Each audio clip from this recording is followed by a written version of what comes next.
आज बनवते मी कोथिंबीर वडीची। तर वेगवेगळ्या पद्धतीची असते, तर मी रोल करून कट करणारी पद्धतीची करणार आहे। तर पाहूया साहित्य कृती।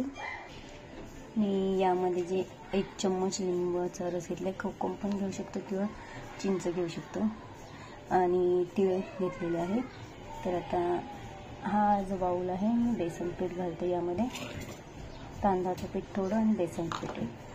आता यामध्ये बारीक चिरलेली कोथिंबीर घालणार आहे। आता ही बारीक चिरलेली कोथिंबीर घालते, लहान मुलांना खूप आवडेल अशी ही कोथिंबीर वडी। माझ्या मुलाला पण खूप आवडते। डाळ भात आणि कुरकुरीत अशी शालो फ्राय केलेली अथवा ड्रिप फ्राय केलेली वडी आपण खाऊ शकतो। तर आता यामध्ये आवडीनुसार तिखट मीठ घालून घेते।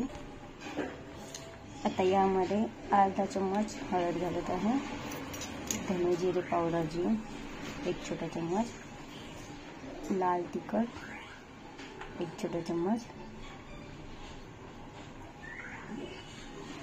थोडं अजून लाल तिखट घेत आहे, घेत आहे। आवश्यकतेनुसार पाणी घेऊन पीठ मळून घेणार आहे मी। महत्त्वाचं म्हणजे या आवश्यकतेनुसार मीठ घ्यायचं आहे।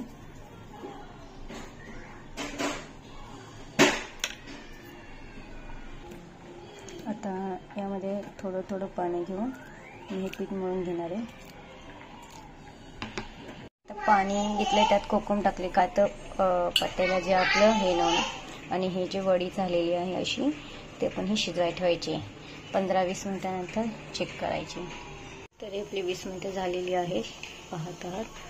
चाकू किंवा स्टिकने आतमध्ये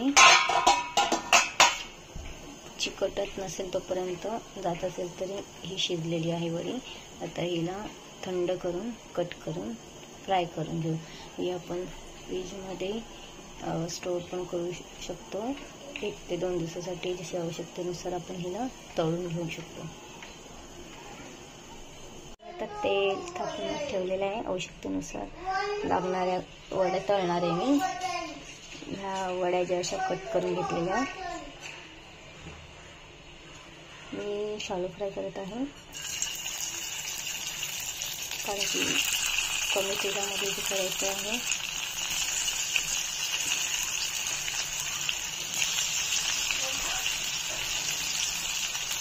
तर ह्या दोन्ही बाजूने फ्राय करून घेणार आहे।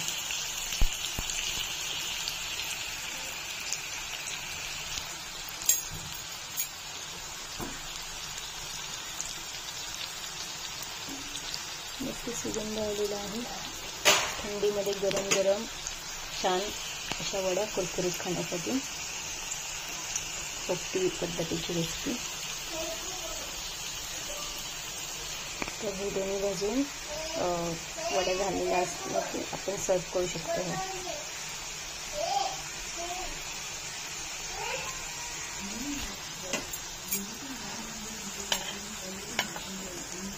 एक बाजू झालेली आहे, दुसरी बाजू,